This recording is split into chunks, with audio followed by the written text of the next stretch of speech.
দেশের তীব্র গ্যাস সংকট মোকাবিলায় দেশীয় জ্বালানির উৎস অনুসন্ধানে কাজ করছে সরকার। এ লক্ষ্যে 2023-24 সময়কালের মধ্যে সরকার 46টি কূপ অনুসন্ধান, উন্নয়ন ও ওয়ার্কওভার কূপ খননের পরিকল্পনা গ্রহণ করেছে।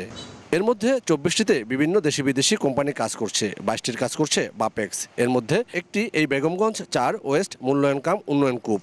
120 দিনে চলবে এ খনন কাজ। মূল্যায়ন কাম উন্নয়ন কূপটি 3300 মিটার গভীরতায় খনন করা হবে। এরপর বাণিজ্যিকভাবে গ্যাস উত্তোলন শুরু হবে। আর সে লক্ষ্যে দিনরাত কাজ করছেন সংশ্লিষ্টরা। প্রকল্পের আওতায় 3টি খনন কূপ ছিল, তার ভিতরে 2টা কূপ ইতিমধ্যে খনন হয়ে গেছে, এটা 3য় নম্বর কূপ। প্রতিদিন কমপক্ষে 10 মিলিয়ন ঘনফুট গ্যাস উত্তোলন করা সম্ভব হবে বলে জানায় বাপেক্স। আমরা অতি শীঘ্রই এখান থেকে ড্রিলিং শেষ করে ইনশাল্লাহ গ্যাস পাবো বলে আশা করতেছি, এবং এখান থেকে গ্যাস পাওয়া গেলে কমপক্ষে মোটামুটি আমরা দৈনিক 10 মিলিয়ন ঘনফিট গ্যাস আমরা জাতীয় গ্রিডে যোগ দিতে পারি। 96 কোটি টাকা ব্যয়ে চলমান এই প্রকল্পে 2.5 শতাধিক মানুষ কাজ করছেন।